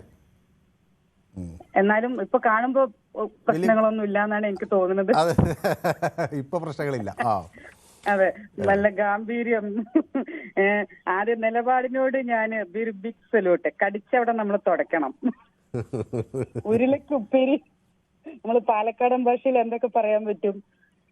നമ്മൾ ഇങ്ങോട്ടാരും ഭരിക്കാനൊന്നും വരണ്ട. നമ്മളെ നിലപാടിനോട് നമ്മൾ അത് ആരോടാണെങ്കിലും നമ്മളത് മുഖത്ത് നോക്കി പറയുക വേണം. അത് അവർക്ക് രാഷ്ട്രീയം ഉണ്ടെങ്കിൽ അത് അവരെ കയ്യിലവിടെ ഇരുന്നോട്ടെ, അല്ലേ? ഈ പിന്തുണയാണ് ശ്രീ രജീന ഈ പൊതുവേദിയിൽ എല്ലാ ദിവസവും എത്ര ക്ഷീണമുണ്ടെങ്കിലും വന്ന് ഊർജ്ജസ്വലനായി നിൽക്കാനും ആളുകളോട് സംസാരിക്കാനും. ഉറപ്പായിട്ടും സാർ, ഉറപ്പായിട്ടും നിങ്ങൾ അവിടെ ഒരു എന്താ പറയാ, സാറിന്റെ ഭയങ്കരമായിട്ട് ഒരു പോസിറ്റീവായിട്ടുള്ള ഒരു അവിടെ ഉണ്ട് ഈ ഒരു ചാനലില്. ഓക്കെ, അപ്പൊ താങ്ക് യു സോ മച്ച്. കുറെ ദിവസമായി വന്നത്, അപ്പൊ തിരക്കായിരുന്നു എന്ന് എനിക്ക് മനസ്സിലായി. ഏതായാലും ദിവസങ്ങളല്ല, മാസങ്ങളായി. അതെ, കുറച്ച് മാസങ്ങളായി. ഏതായാലും അതൊക്കെ കഴിഞ്ഞ് വീണ്ടും മടങ്ങിയെത്തിയെന്ന് അറിഞ്ഞതിൽ സന്തോഷം. അതെ. ഓക്കെ, അപ്പോൾ കുടുംബാംഗങ്ങൾക്കൂടെ ഒക്കെ എൻ്റെ അന്വേഷണം പറയണം, മക്കളോടും ഭർത്താവിനോടും ഒക്കെ. Okay okay okay okay okay, thank U. അപ്പോൾ ഒരു ഇടത് കോൺഗ്രസും BJPയുടെയും നമ്മുടെ ഒരു പിന്നെ ചോദ്യത്തിനാണല്ലോ ഞാനിപ്പോ അതില് ഉത്തരം പറയാന്ന് പറഞ്ഞിട്ടാണ് ഇപ്പൊ ഞാൻ വിളിച്ചത്. Okay okay. എന്താണ് തദ്ദേശ തെരഞ്ഞെടുപ്പ് നടത്തിയതുപോലെയുള്ള അടവ് നയമൊന്നും ഇനിയിപ്പോ അത് തുടർന്നു പോയിക്കൊണ്ടിരുന്നാലേ നമുക്ക് ഇടതു മുന്നണിക്കാണല്ലോ അതിന്റെ ജയം. കാരണം നാട്ടിലെ വികസനങ്ങളൊക്കെ സാർ നല്ല ജനങ്ങളത് അവരത് അനുഭവിച്ചുകൊണ്ടിരിക്കുകയാണ്. തെരഞ്ഞെടുപ്പ് എന്ന് പറയുന്നത് നിയമസഭാ തെരഞ്ഞെടുപ്പ് എന്താണ് പറയണത് വേറെയും തദ്ദേശ തെരഞ്ഞെടുപ്പ് അതിന്റെ ഒരു സെമി ഫൈനലാണെന്ന് തന്നെയല്ല നമ്മൾ പറഞ്ഞുകൊണ്ടിരിക്കുന്നത്. ഇപ്പൊ നമ്മുടെ മുഖ്യമന്ത്രി പറഞ്ഞതുപോലെ 110 സീറ്റ് അത് മുഖ്യമന്ത്രിയുടെ കാഴ്ചപ്പാട് അത് നമുക്ക് തള്ളിക്കളയാൻ നടപ്പിലാക്കാൻ റെജീനയും മുന്നിട്ട് ഇറങ്ങുകയാണ് അല്ലേ? ഉറപ്പായിട്ടും അത് കൂടെ തന്നെ ഉണ്ടാവും. രാവും പകലും പ്രവർത്തിക്കാൻ കുടുംബസമേതം ഞങ്ങൾ ഇറങ്ങുകയാണ്. ശരി, okay, thank you so much. അപ്പോൾ വളരെ നന്ദി അഭിപ്രായം പങ്കുവെച്ചതിന്. അപ്പോൾ ഒരുപാട് പേര് ഇപ്പോൾ എനിക്ക് പിന്തുണ അറിയിച്ചുകൊണ്ട് പിന്നെ ഇതിൽ പോസ്റ്റുകൾ നൽകുന്നുണ്ട്. അപ്പോൾ ആദ്യമായി ഒരു മാധ്യമപ്രവർത്തനെ കണ്ടു, ലാപ്ടോപ്പിന് മുന്നിൽ നിന്ന് മാറി നിന്ന് ചങ്കു വിരിച്ച് നയം വ്യക്തമാക്കുന്നു, അതിനൊരു 1000 അഭിനന്ദനങ്ങൾ എന്ന് എന്നോട് ദിനു പറയുകയാണ്. അപ്പോൾ ഇതാണ് ഇരട്ടച്ചങ്ക് എന്നൊക്കെ എന്നെ പ്രോത്സാഹിപ്പിക്കുന്നുണ്ട്. ഏതായാലും എനിക്കത് വലിയ സന്തോഷം നൽകുന്ന ഒന്നാണ്. അപ്പോൾ ഇപ്പം നമ്മളോട് സംസാരിച്ച റെജീന പോലും ഒരു ഉറച്ച ഇടതുപക്ഷ പ്രവർത്തകയാണ്. പക്ഷേ അവരും പൊതുവേദിയിലേക്ക് വിളിക്കുന്നു, പൊതുവേദിയിൽ അഭിപ്രായം പങ്കുവയ്ക്കുന്നു. അവരുടെ വാർഡിൽ വളരെ അറിയപ്പെടുന്ന ഒരു പൊതുപ്രവർത്തകയാണ്. അവിടുത്തെ ആളുകൾ മുമ്പ് ഒരു തവണ അവിടെ ചെന്നപ്പോൾ എന്നോട് ഒരിക്കൽ പറഞ്ഞത് ഞാൻ ഈ പൊതുവേദിയിൽ പറഞ്ഞിട്ടുണ്ട്, അവരവിടെ സ്ഥാനാർത്ഥിയായെങ്കിൽ എന്ന് അവർ ആഗ്രഹിച്ചു വന്നു. പക്ഷേ ഇപ്പോൾ അവർക്ക് മറ്റൊരു വാർഡിലാണ് അവർക്ക് മത്സരിക്കേണ്ടി വന്നത്, എന്നിട്ടും ആ വാർഡിൽ ചെന്നവർ മത്സരിച്ചു. അപ്പോൾ അങ്ങനെയുള്ള ആളുകൾ പോലും പൊതുവേദിയിൽ വിളിച്ച് നിഷ്പക്ഷമായ അഭിപ്രായങ്ങൾ അവരുടെ രാഷ്ട്രീയ അഭിപ്രായങ്ങൾ പങ്കുവയ്ക്കുന്ന ഒരു പൊതുവേദിയാണിത്. അവിടെ ഇത്തരം ക്രിസ്റ്റഫറിന് എന്താണ് ഇങ്ങനെ തോന്നിയതെന്ന് എനിക്കറിയില്ല. സജീവ് മുംബൈയിൽ നിന്ന് എന്നോടൊപ്പം ചേരുന്നു. സജീവ്, ഹലോ. കേൾക്കുന്നില്ലേ? കേൾക്കാം. അങ്ങേ ഈ കേരള രാഷ്ട്രീയം വളരെ സസൂക്ഷ്മം നിരീക്ഷിക്കുന്നുണ്ട്. എന്താണ് ഇവിടുത്തെ ഒരു പ്രതീക്ഷ BJP മുന്നോട്ട് വയ്ക്കുമ്പോൾ അത് എത്ര കണ്ട് നടപ്പിലാവും? BJP നല്ല പ്രതീക്ഷയല്ല ഭാവിയെ സംബന്ധിച്ചിടത്തോളം. പക്ഷെ ഒരൊറ്റ ചോദ്യത്തിന് നിങ്ങൾ എനിക്ക് മറുപടി തന്നാൽ മതി. നമ്മുടെ പ്രധാനമന്ത്രി 11 വർഷമായിട്ട് ഒരു പത്രസമ്മേളനം നടത്തിയിട്ടില്ല. അതിനെ കുറിച്ച് നിങ്ങൾ അഭിപ്രായം എന്താ? പത്രസമ്മേളനം നടത്തണമെന്നാണ് എൻ്റെ അഭിപ്രായം. എല്ലാവരും വാർത്തകളിൽ അറിയുന്നത് മാധ്യമങ്ങളിലൂടെയാണല്ലോ. അക്കാര്യത്തിൽ നമ്മുടെ കേരള മുഖ്യമന്ത്രി ഞാൻ വളരെയധികം അഭിനന്ദിക്കുന്നുണ്ട്. പക്ഷെ നമ്മുടെ പ്രധാനമന്ത്രി എങ്ങനെയല്ല. പ്രധാനമന്ത്രിക്ക് പിന്നെ മുഖ്യമന്ത്രിയെ പോലെയല്ല, കുറേ കൂടി പ്രയാസങ്ങളുണ്ടാവും. എല്ലാ ദിവസവും വാർത്താ സമ്മേളനം നടത്തണമെന്ന് ഞാൻ പറയില്ല, പക്ഷേ വാർത്തകൾ നടത്തി ജനങ്ങളുമായി കൂടുതൽ അടുത്ത് നിൽക്കുന്നതാണ് നല്ലത്. പക്ഷേ പ്രധാനമന്ത്രി സെലിബ്രിറ്റിക്ക് ഇന്റർവ്യൂവിന് കൊടുത്തിട്ടുണ്ട്. ഉദാഹരണം അക്ഷയ് കുമാർ. ആ സമയം എന്തുകൊണ്ടാണ് എല്ലാവർക്കും അങ്ങനെയല്ലല്ലോ, എല്ലാവർക്കും കൊടുത്തിട്ടുണ്ട്. ഞങ്ങളുടെ ന്യൂസ് 18 തന്നിട്ടുണ്ട്. ഇവിടുത്തെ എല്ലാ മലയാളം ചാനലുകൾക്കും ഒരു തവണ ഇന്റർവ്യൂ കൊടുത്തിട്ടുണ്ട്. അദ്ദേഹം അല്ലാതെ ഇലക്ഷൻ സമയം വന്നപ്പോൾ ഹിന്ദിക്ക് പത്രസമ്മേളനം കുറവാണ് പ്രധാനമന്ത്രിയുടെ. ഞാനും കുറവേ ഞാൻ അടൽ ബിഹാരി വാജ്പേയി ഇരിക്കുമ്പോൾ ഞാനിപ്പോൾ ഓർത്തു പോയാണ്. അടൽ ബിഹാരി വാജ്പേയി ഇരിക്കുമ്പോൾ ഞാൻ ഡൽഹിയിൽ ജോലി ചെയ്യുകയാണ്. അന്ന് വാജ്പേയി വാർത്താ സമ്മേളനങ്ങൾ നടത്തുമായിരുന്നു. ഞാനൊക്കെ അന്ന് വളരെ ചെറിയ ജേർണലിസം തുടങ്ങുന്ന ആളുകളെന്ന് വേണമെങ്കിൽ വിശേഷിപ്പിക്കാവുന്ന തരത്തിലായിരുന്നു. പക്ഷേ എല്ലാവർക്കും അവസരങ്ങൾ തരുന്ന അടൽ ബിഹാരി വാജ്പേയി ഉണ്ടായിരുന്നു. പക്ഷേ മൻമോഹൻ സിംഗ് അങ്ങനെ മാധ്യമങ്ങളോട് അധികം സംസാരിക്കാത്ത ആളായിരുന്നെങ്കിലും അദ്ദേഹവും ധാരാളം വാർത്താ സമ്മേളനങ്ങൾ നടത്തിയിട്ടുണ്ടെന്ന് അദ്ദേഹം പിന്നീട് പറഞ്ഞപ്പോഴാണ് ഞാൻ ഓർത്തത്. 15 വാർത്താ സമ്മേളനം നമ്മുടെ മൻമോഹൻ സിംഗ് നടത്തിയിട്ടുണ്ട്. അപ്പോൾ അദ്ദേഹം അതിന് കണക്കൊക്കെ വെച്ചിട്ട് പറഞ്ഞു, ഞാൻ മാധ്യമങ്ങളെ കാണാത്തയാളാണെന്ന് പറയുമ്പോഴും ഞാൻ ഇത്ര വാർത്താ സമ്മേളനം നടത്തിയിട്ടുണ്ടെന്ന് അദ്ദേഹം പറഞ്ഞു. പക്ഷെ നമ്മുടെ പ്രധാനമന്ത്രി ഘോരഘോരമായി പ്രസംഗിക്കുമ്പോഴും അയാൾക്കൊരു ആത്മവിശ്വാസമില്ല പത്രപ്രവർത്തകർ ഫേസ് ചെയ്യാനുള്ളത്. അതിനെക്കുറിച്ച് നിങ്ങൾ എന്ത് പറയുന്നു? ഞാനും അദ്ദേഹത്തോട് പലഘട്ടത്തിൽ നമ്മൾ പലരും ചോദിച്ചിട്ടുണ്ട്. അപ്പോൾ അദ്ദേഹം പറയുന്നത് പിന്നെ മാധ്യമങ്ങൾ അദ്ദേഹത്തിന് ഹാൻഡിൽ ചെയ്യാൻ കഴിഞ്ഞു. അങ്ങനെ ഒരു ഇൻ്റർവ്യൂവിൽ തന്നെ അദ്ദേഹം പറയുന്നുണ്ട്, തെറ്റായി അദ്ദേഹത്തെ എപ്പോഴും വ്യാഖ്യാനിച്ചു, എന്ത് പറയുമ്പോഴും തെറ്റിദ്ധരിപ്പിച്ച് കൊടുത്തു. അങ്ങനെ എല്ലാ കാലഘട്ടത്തിലും അദ്ദേഹത്തെ തെറ്റായി വ്യാഖ്യാനിച്ചു. അതുകൊണ്ട് അദ്ദേഹം വലിയ താല്പര്യം കൊടുത്തില്ലെന്നാണ് പറയുന്നത്.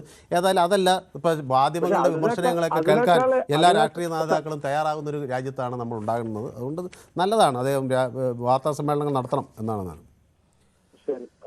ഓക്കെ, വ്യക്തമാണ് താങ്കളുടെ അഭിപ്രായം. അപ്പോൾ ക്രിസ് എന്നോടൊപ്പം ചേർന്നിട്ടുണ്ട്. റെജീന വികസനത്തെ പറ്റി പറയരുതെന്ന് ജയകുമാർ പറയുന്നുണ്ട്. ഓക്കെ, അപ്പോൾ ക്രിസ് ഗ്ലാഡിയേറ്റർ പറയുന്ന ഇരു മുന്നണികളെയും കേവല ഭൂരിപക്ഷത്തിലെത്താൻ ഇത്തവണ BJP സമ്മതിക്കില്ല എന്ന് പറയുന്നുണ്ട്. അപ്പോൾ മിനി ടീച്ചർ എന്നോടൊപ്പം ചേർന്നിട്ടുണ്ട്. അപ്പോൾ മിനി ടീച്ചറും കുടുംബാംഗവും നമ്മുടെ പൊതുവേദി ഒരുമിച്ച് കാണുന്നവരാണ്. അപ്പോൾ ഈ ജയകുമാറുണ്ട്, അങ്ങനെ ആളുകളുണ്ട്. വിഷ്ണു ഉണ്ട് ആലപ്പുഴയിൽ നിന്ന് കേട്ടോ. അപ്പോൾ ശബരിമല സ്വർണ്ണക്കൊള്ള മുക്കാനാണോ രാഹുൽ വിഷയം ഉയർത്തിയെന്നാണ് എന്നോട് ചോദിക്കുന്നത്. ഓക്കെ, എനിക്കറിയില്ല. അപ്പോൾ നമുക്ക് അതൊക്കെ പൊതുജനങ്ങൾ തീരുമാനിക്കട്ടെ എന്നാണ് ഞാനും പറയുന്നത്. അപ്പോൾ ജയകുമാർ, ശ്രീ ജയകുമാർ, ഓക്കെ, ഞാൻ ജയകുമാറിലേക്ക് വരാം. എന്നോടൊപ്പം KG കുമാർ കൂടി കൊട്ടാരക്കരയിൽ നിന്ന് ചേരുകയാണ്. Shri Kumar. Hello hello hello hello hello Kumar. Hello hello hello, കേൾക്കാം. പറയാം. ഈ 40 എന്നുള്ളത് എനിക്ക് അറിയത്തില്ല, 40 അറിയത്തില്ല. പക്ഷെ 5 കുറയില്ല, 5 സീറ്റിൽ കുറയില്ല. ഓക്കെ, ഹലോ, 5 സീറ്റിൽ കുറയില്ല. 5നും 10നും ഇടയ്ക്കുള്ള സീറ്റ് കിട്ടിയിരിക്കും. പിന്നെ ക്രിസ്റ്റഫർ പറഞ്ഞ പോലെ ക്രിസ്റ്റഫറിനെ പോലുള്ള ആൾക്കാരാണല്ലോ കൊല്ലത്തുനിന്ന് വിളിച്ച ക്രിസ്റ്റഫറിനെ പോലുള്ള ആൾക്കാരാണല്ലോ പാർട്ടിയുടെ ഐശ്വര്യം എന്ന് പറയുന്നത്. കാര്യം എന്ന് പറഞ്ഞു കഴിഞ്ഞാൽ ആകെ അതല്ല ഇത്രയും ഇതായിട്ട് പറയാൻ പാടില്ലല്ലോ. കാര്യം പാർട്ടിയുടെ CPM-ന്റെ നേതാക്കന്മാർ പോലും പറയില്ല. പുള്ളി പാർട്ടി മെമ്പറാണെന്ന് പറഞ്ഞ് നേതാക്കന്മാർ പോലും അങ്ങനെ പറയില്ല. കാര്യം എന്ന് പറഞ്ഞു കഴിഞ്ഞാൽ ഇതായിട്ടുണ്ട്. പിന്നെ ഓരോരുത്തരും പറയും ഒരൊന്നും കിട്ടില്ല, അങ്ങനല്ല, നല്ല മുന്നേറ്റം ഉണ്ടായിട്ടുണ്ട്. 5നും 10നും ഇടയ്ക്കുള്ള കിട്ടും. പിന്നെ 40 എന്ന് പറയുന്ന ഈ ഒരു മലയോളം മോഹിച്ചാലല്ല കുന്നോളമെങ്കിലും കിട്ടുള്ളൂ, അതാണല്ലോ. വ്യക്തമാണ് താങ്കളുടെ അഭിപ്രായം. അപ്പോൾ ശ്രീ അജയ് കുമാർ, ഞാൻ ഈ ജയകുമാർ എന്നാണ് ആദ്യം അടിച്ചു വന്നത് കേട്ടോ, അതുകൊണ്ട് തെറ്റി അങ്ങനെ വായിച്ചു. അജയ് കണ്ടില്ല. ശ്രീ അജയ് കുമാർ നമ്മുടെ സ്ഥിരം പ്രേക്ഷകനാണ്. അപ്പോൾ ശ്രീ അജയ് കുമാറിന് ഈ 20 എന്നത് ഒരു അല്പം കൂടിപ്പോയോ എന്ന് തോന്നുന്നുണ്ടോ ശ്രീ അജയ് കുമാർ? അല്ല, അല്പം കൂട്ടി നമ്മൾ പ്രതീക്ഷിക്കുന്ന നല്ലതല്ലേ. അപ്പൊ അല്പം കുറഞ്ഞാലും നമുക്ക് ബുദ്ധിമുട്ട് പോകത്തില്ലല്ലോ, അതാണ് അതിന്റെ. പിന്നെ പക്ഷേ ഈ അങ്ങയുടെ മണ്ഡലമൊക്കെ കേരള കോൺഗ്രസ് മാണി വിഭാഗത്തിന്റെ കയ്യിലിരിക്കുന്ന മണ്ഡലങ്ങളാണ്. അവിടെയൊക്കെ മാറ്റം ഉണ്ടാവാൻ സാധ്യതയുണ്ടോ? അവിടെയൊക്കെ ഇപ്പൊ തന്നെ നോക്കൂ, അതെങ്ങനെ പറയാം. ജോബ് മൈക്കിളല്ലേ MLA? ജോബ് മൈക്കിളാ കാര്യമായിട്ട് കാര്യങ്ങളൊക്കെ ചെയ്യുന്നുണ്ട്. അപ്പം ജോബ് മൈക്കിളിന് ഒരു ബദൽ എന്നൊക്കെ പറയാ ഇപ്പൊ കറണ്ട് രാഷ്ട്രീയത്തിൽ ഒരല്പം ബുദ്ധിമുട്ടായിരിക്കും ഇവിടെ. കാരണം ഇതുവരെ കണ്ടിരിക്കുന്നതിൽ നിന്ന് വ്യത്യസ്തമായിട്ട് ജോബ് മൈക്കിൾ ഒരുപാട് കാര്യങ്ങൾ ഇവിടെ ചെയ്യാൻ ചെയ്യുന്നുണ്ട്. അത് മറ്റൊരു വിഷയം. പക്ഷെ ഈ കഴിഞ്ഞ മുനിസിപ്പൽ തെരഞ്ഞെടുപ്പിന്, ഈ വാർഡ് തല തെരഞ്ഞെടുപ്പിന് 8 സീറ്റ് കിട്ടി BJPക്ക്. സാധാരണ അത്രയും കിട്ടുന്നതല്ല. 9ാമത്തെ ഒരു സീറ്റിൽ 10 വോട്ടിന് താഴെയാണ് തോറ്റത്. 2-3 സീറ്റുകളിൽ 100 താഴെ 50 താഴെ ഒക്കെയാണ് തോറ്റത്. എന്ന് പറയുമ്പോൾ നല്ലൊരു മുന്നേറ്റം ഇവിടെ BJP ചെയ്തിട്ടുണ്ട്. ഞാൻ ആൾ ഓവർ കേരളയിൽ കാണുന്നത് ഓരോ വർഷവും അല്ലെങ്കിൽ ഓരോ തെരഞ്ഞെടുപ്പും അനുസരിച്ച് ഒരുപാട് വ്യത്യാസങ്ങൾ വരുന്നുണ്ട്. ഇപ്പൊ വെറുതെ ഒന്ന് പഠിച്ചു നോക്കിയാൽ തന്നെ നമുക്കറിയാം 52 കോടി മുദ്രാ ലോൺ ഈ രാജ്യത്ത് കൊടുത്തതിൽ 1.25 കോടി കൊടുത്തിരിക്കുന്ന കേരളത്തിലുണ്ട്. ഈ 1.25 കോടി കിട്ടിയിരിക്കുന്നത് കാസർഗോഡ് തൊട്ട് കന്യാകുമാരി വരെ അല്ലെങ്കിൽ തിരുവനന്തപുരം വരെയുള്ള ആൾക്കാർക്കല്ല, കളയിക്ക വരെയുള്ള മലയാളികൾക്കല്ലേ കിട്ടിയിരിക്കുന്നത്. അതുപോലെ ഏകദേശം 2 ലക്ഷത്തോളം വീടുകൾ കൊടുത്തിട്ടുണ്ട് ദേശീയ ഭവന പദ്ധതിയുടെ ഭാഗമായിട്ട്. അത് കേരളത്തിൽ കൊടുത്തിട്ടുണ്ട്. ഇതിന്റെ ഗുണഭോക്താക്കളില്ലേ 2700 വോട്ട് വർദ്ധിക്കുമെന്നാണ്. പക്ഷേ വോട്ട് കുറയുന്നത് പാർലമെന്റ് തെരഞ്ഞെടുപ്പിനേക്കാൾ. അല്ല, അത് നോക്കൂ, ഓരോ തെരഞ്ഞെടുപ്പിനും ഈ പാർലമെന്റ് തെരഞ്ഞെടുപ്പിന്റെ പാറ്റേൺ അല്ലല്ലോ നിയമസഭാ തെരഞ്ഞെടുപ്പിന്. നിയമസഭാ തെരഞ്ഞെടുപ്പിന്റെ പാറ്റേൺ അല്ല നമ്മുടെ ഈ തെരഞ്ഞെടുപ്പിൽ എന്താണ് തദ്ദേശ ത്രിതല പഞ്ചായത്തിന്റെ തെരഞ്ഞെടുപ്പിന്. പറഞ്ഞു വന്നത് 1700ഓളം ജനൌഷധി ഉണ്ട് കേരളത്തിൽ. 60% കുറച്ച് മരുന്ന് മേടിക്കുന്ന മലയാളികളില്ലേ? വ്യക്തമാണ്. അപ്പൊ അങ്ങ് പറഞ്ഞ കൃത്യമാണ്. ഞാനിപ്പോ ഇന്ന് കുറച്ച് തർക്കിച്ച് സമയം കളഞ്ഞുകൊണ്ട് കുറച്ചുകൂടി പ്രേക്ഷകരെ എടുക്കാനുള്ളതുകൊണ്ട് നമുക്ക് വിശദമായിട്ട് സംസാരിക്കാം. അപ്പോൾ ഓക്കെ, വളരെ. അപ്പോൾ രാധാകൃഷ്ണൻ എന്നോടൊപ്പം പാലക്കാട് നിന്നാണ് ചേരുന്നത്. ശ്രീ രാധാകൃഷ്ണൻ, ഏത് നിയോജക മണ്ഡലത്തിലെ ആളാണ് ശ്രീ രാധാകൃഷ്ണൻ? ഞാൻ ഗുഡ് ഈവനിങ് മിസ്റ്റർ മനു. എനിക്ക് നിങ്ങളോട്, നിങ്ങൾ ഇതേമാതിരി നിഷ്പക്ഷമായിട്ട് പറയുന്ന ഒരു ജേർണലിസ്റ്റിനെ ഞാൻ കണ്ടിട്ടില്ല. പിന്നെ മിസ്റ്റർ ക്രിസ്റ്റഫർ എന്ത് പറഞ്ഞാലും I will give a big salute to you as you have very nicely given an answer to him. പിന്നെ BJPയുടെ കാര്യം, ഞാൻ പ്രായരി പഞ്ചായത്തിലാണ്, പാലക്കാട് പ്രായരി പഞ്ചായത്തിലാണ്. ഓക്കെ, എനിക്ക് മനസ്സിലായി. അപ്പൊ അങ്ങനോട് ഇപ്പൊ എനിക്ക് ആളെ മനസ്സിലായി. നമ്മൾ മുമ്പ് സംസാരിച്ചിട്ടുണ്ട്, നമ്മുടെ പൊതുവേദിയിൽ കാണാറുണ്ട്. ഞാൻ നമ്മൾ പറഞ്ഞല്ലോ. പിന്നെ BJP 40 എന്നെല്ലാം പറഞ്ഞ അതൊന്നും പ്രതീക്ഷിക്കില്ല. ഇപ്പൊ കുറച്ചു മുൻപ് ഒരാൾ പറഞ്ഞവര് 5 തൊട്ട് 10 ഇതിനിടയ്ക്ക് അവർക്ക് ഒരു ചാൻസ് കിട്ടും. പിന്നെ പല പ്രശ്നങ്ങളും ഉണ്ടാവും, അത് നമുക്കറിയാലോ. BJPയിൽ എപ്പോഴും ഒരു പ്രശ്നം ഉണ്ടെങ്കിൽ അത് ആരെങ്കിലും വന്നത് ചെയ്യും. പിന്നെ വേറൊരു ഗുണമുള്ളതെന്ന് വെച്ച് കഴിഞ്ഞാൽ ആളുകൾക്ക് ഇപ്പൊ വികസനവും അതിനെ പറ്റി പണ്ടുണ്ടായ അഭിപ്രായങ്ങൾ മാറി തുടങ്ങിയിട്ടുണ്ട്. Including CPM, including Congress, so many people are changed it. അതുകൊണ്ട് പല ചേഞ്ചസും വരാൻ ചാൻസ് ഉണ്ട്. അത് നമുക്ക് അടുത്ത ഇലക്ഷനിൽ കാണാം. അപ്പൊ ഈ അങ്ങയുടെ നിയമസഭാ മണ്ഡലം പാലക്കാട്ട് നഗരമാണല്ലോ. അപ്പോൾ അവിടെ BJP 2ാം സ്ഥാനത്താണ്. പക്ഷേ ഇപ്പോൾ രാഹുൽ മാക്കൂട്ടത്തിലാണ് അവിടുത്തെ MLA.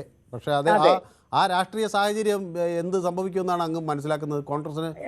ഇത്തവണ കോൺഗ്രസിന് ഇവിടെ വലിയ ചാൻസ് ഒന്നും ഉണ്ടാവാൻ ചാൻസ് ഇല്ല. കാരണം എല്ലാവരും ഭയങ്കരമായിട്ട് വിജയിപ്പിച്ച ഒരു വ്യക്തി ഇങ്ങനെ ഒരു ആരോപണത്തിൽ പെട്ടതിൽ എല്ലാവർക്കും വളരെ വിഷമമുണ്ട്. പിന്നെ സത്യാവസ്ഥ എപ്പോഴെങ്കിലും തുറന്നു വരും. ഓക്കെ, വ്യക്തമാണ്. താങ്കളുടെ അഭിപ്രായം വളരെ കൃത്യവുമാണ്. അപ്പോൾ പിന്നെ I appreciate your courage to give a good befitting reply to mister Christopher. I salute you. Thank you so much Shri Radhakrishnan. ഈ പ്രേക്ഷകരുടെ ഒരു കരുത്താണ് സത്യത്തിൽ പൊതുവേദിയുടെ ഒരു ബേസ് എന്ന് പറയുന്നത്. കാരണം നമ്മളിത് വൈകുന്നേരം പല രാഷ്ട്രീയ താല്പര്യങ്ങളുള്ളവർ, ചിന്തകളുള്ളവർ, വ്യത്യസ്തമായ അനുഭവങ്ങളുള്ളവർ എല്ലാം ഒന്നിച്ച് ഒരു കാര്യം പറയുമ്പോൾ ഇത് ഒരു പാർട്ടിയെ വിജയിപ്പിച്ച് കെടുക്കാനുള്ള ഒരു കുതന്ത്ര ഗൂഢാലോചനയാണെന്ന് ഒരിക്കലുമല്ല. കാരണം ഞാൻ നിങ്ങളെ ഡൽഹിയിലുള്ളപ്പോ തൊട്ടും നോക്കുന്ന ഒരാളാണ്. When you were in Delhi also ഞാൻ നിങ്ങളെ കേട്ടിട്ടുകൊണ്ട് അങ്ങോട്ട് വീക്ഷിക്കുന്ന ഒരാളാണ്. Okay, thank you so much. അപ്പോൾ ഇത് വലിയ ചൂടേറിയ തർക്കങ്ങൾ നടന്നുകൊണ്ടിരിക്കുകയാണല്ലോ. അപ്പോൾ ഇതിൻ്റെ ഇടയിൽ ചില ഒരു രസമുള്ളൊരു കാര്യം കൂടി ഞാൻ പറയാം. നമ്മുടെ ഒരു പ്രേക്ഷകൻ ജയകുമാർ, അദ്ദേഹത്തിൻ്റെ വീട്ടിൽ ഒരു പ്രത്യേക കൃഷിയൊക്കെ ചെയ്യുന്ന ഒരാളാണ്. അപ്പോൾ അതിൽ ഒന്ന് മുന്തിരിങ്ങയാണ്. അപ്പോൾ മുന്തിരിങ്ങ നമ്മുടെ നാട്ടിൽ അങ്ങനെ കൃഷി ചെയ്യാത്തൊരു സാധനമാണല്ലോ. അപ്പോൾ അദ്ദേഹത്തിന് ധാരാളം മുന്തിരിങ്ങകൾ കൃഷി ചെയ്യാൻ കഴിഞ്ഞു.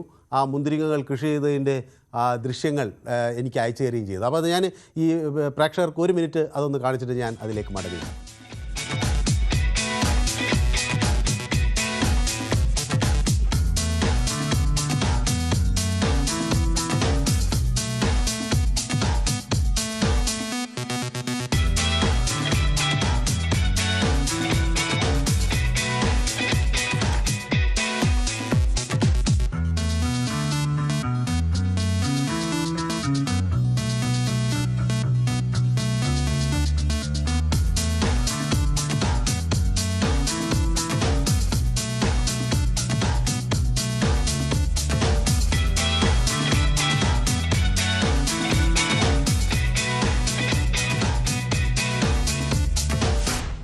യെസ്, അപ്പോൾ മുന്തിരിങ്ങ ഇങ്ങനെ കുലച്ചിട്ടുണ്ട്. അത് ഇനി പഴുക്കും. അപ്പോൾ ഇതൊക്കെ കാണുമ്പോൾ എനിക്കിങ്ങനെ നാവിൽ വെള്ളം വരികയാണ്. മുന്തിരി വളരെ ഇഷ്ടമുള്ള ഒരാളാണ് ഞാൻ. അതുകൊണ്ടാണ് ഞാൻ ഇത് അപ്പം ഞാൻ അതുകൊണ്ട് മാത്രമല്ല ഞാൻ ഈ മുന്തിരിങ്ങയുടെയൊക്കെ ഒരു ദൃശ്യം വെച്ചത് പൊതുവേദി എന്ന കൂട്ടായ്മയുടെ ഒരു ഐക്യം, അല്ലെങ്കിൽ അവർ തമ്മിലുള്ളൊരു സ്നേഹം കൂടി മനസ്സിലാക്കാനാണ്. അപ്പോൾ തൻ്റെ വീട്ടിലൊരു മുന്തിരി കുലച്ചു എന്ന് പറയുമ്പോൾ അത് പൊതുവേദിയിൽ എല്ലാവരെയും അറിയിക്കണമെന്ന് ജയകുമാർ ആഗ്രഹിക്കുന്നു. അപ്പോൾ അതാണ് നമ്മുടെ ഐക്യം, അല്ലാതെ നമ്മൾ ഏതെങ്കിലും രാഷ്ട്രീയ പാർട്ടിക്ക് സീറ്റ് ഉണ്ടാക്കാൻ നടക്കുന്ന ഒരു വിഭാഗം അല്ല. ഓക്കെ, അപ്പോൾ ചെറിയൊരു ഇടവേള എടുത്തിട്ട് ഞാൻ പെട്ടെന്ന് മടങ്ങി വരാൻ കുറേ കൂടി ക്ഷോഭിക്കാനുണ്ട്. Short break.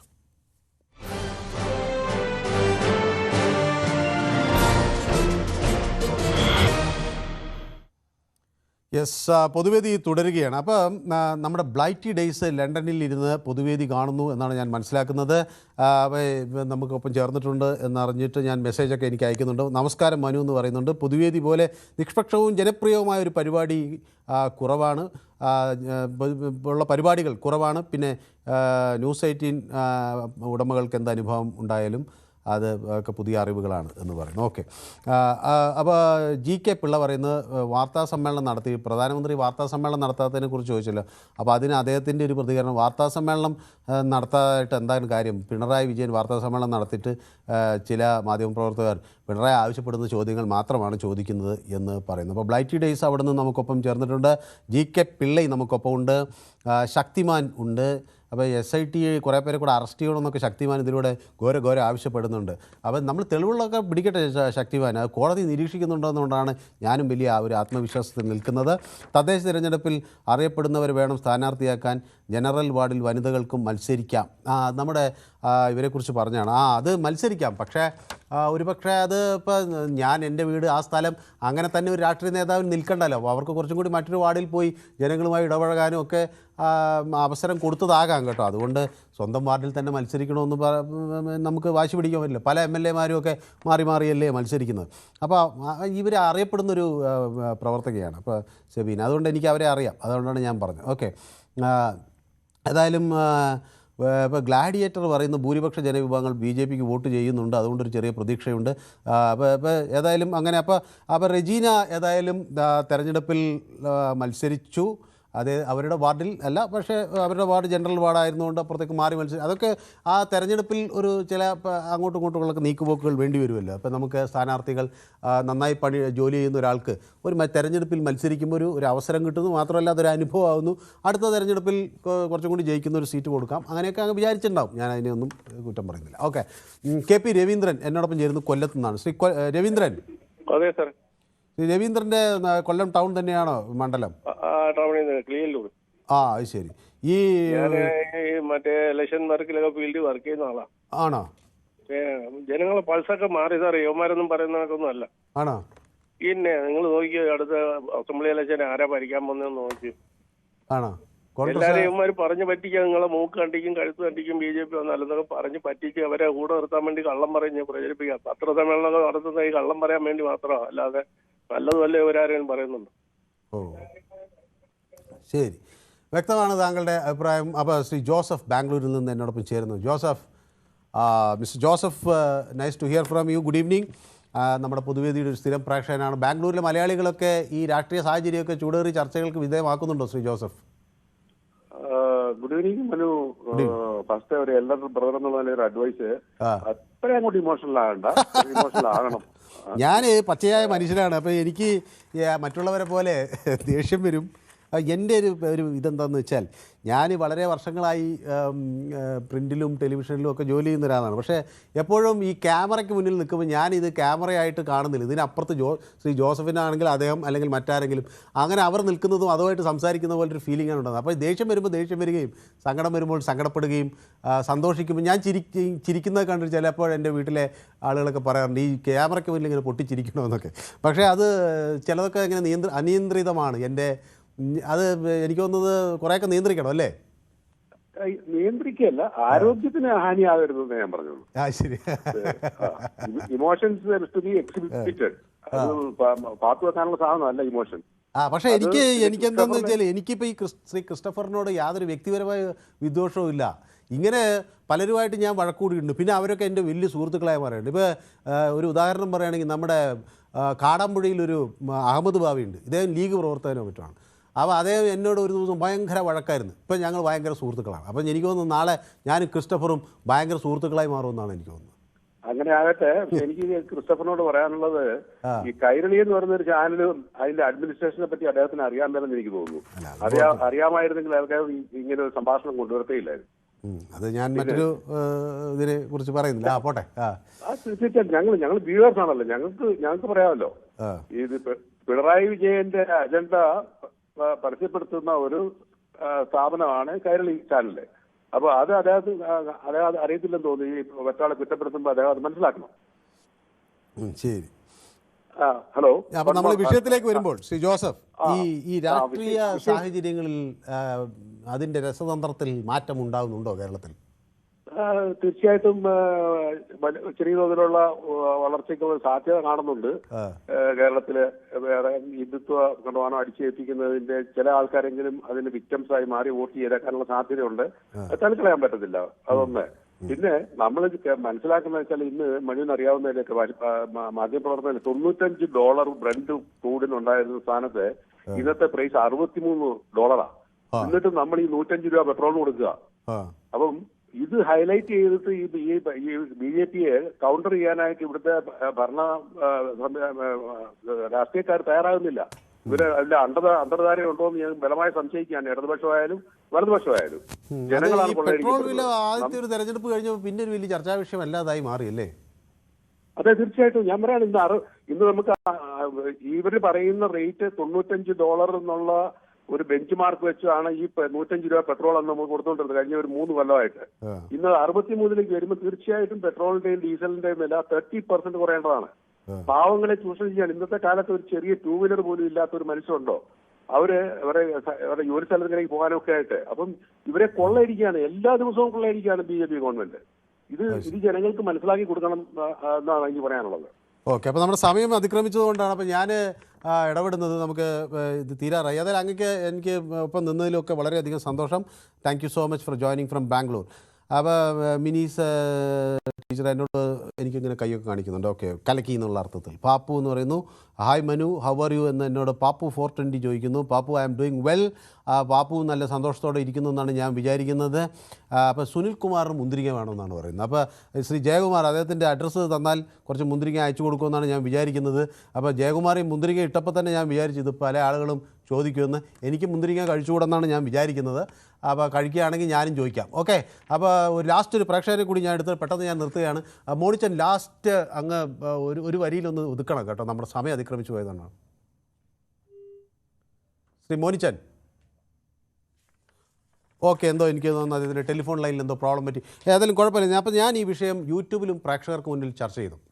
ഞാൻ അവരോട് ചോദിച്ചൊരു ചോദ്യം BJP ഈ പറയുന്ന അവകാശവാദങ്ങളെ സംബന്ധിച്ചായിരുന്നു. 40 സീറ്റുകളിൽ ശക്തമായ മത്സരം നൽകുക, അതിൽ 20 സീറ്റുകൾ ജയിക്കാൻ കഴിയും എന്ന ഒരു പ്രതീക്ഷയുണ്ടോ എന്നൊരു ചോദ്യം മുന്നോട്ട് വെച്ചപ്പോൾ ആ പ്ലാൻ ഫലം കാണുമോ എന്നൊരു ചോദ്യം. അതിൽ 40% പേർ മാത്രമേ അത് ഫലം കാണൂ എന്ന് പറയുന്നു. അതേസമയം 60% ആളുകൾ അത് കാണില്ല എന്ന് പറയുകയും ചെയ്യുന്നു. ശക്തമായൊരു ജനാധിപത്യത്തിൻ്റെ അടിത്തറ അത് മാധ്യമങ്ങൾ തന്നെയാണ്. നിഷ്പക്ഷമായ മാധ്യമം ഉണ്ടെങ്കിൽ മാത്രമേ ഒരു അധികാര കേന്ദ്രീകരണം തടയാൻ നമുക്കാകൂ. ആ മാധ്യമത്തെയോ മാധ്യമപ്രവർത്തകനെയോ അധിക്ഷേപിക്കുമ്പോൾ ഒരുപക്ഷെ ഒരു രാഷ്ട്രീയ പ്രസ്ഥാനത്തിന് വലിയ നേട്ടമുണ്ടാകാം. പക്ഷേ അതുകൊണ്ടൊന്നും കാര്യങ്ങൾ അവസാനിക്കുന്നില്ല. യഥാർത്ഥ സ്വാതന്ത്ര്യം ജനങ്ങളിൽ എത്തണമെങ്കിൽ മാധ്യമങ്ങൾ ഉണ്ടായേ മതിയാകും. ഇന്നത്തെ പൊതുവേദി ഇവിടെ സമാപിക്കുകയാണ്. നാളെ മറ്റൊരു വിഷയവുമായി വീണ്ടും കാണാം. നന്ദി, നമസ്കാരം.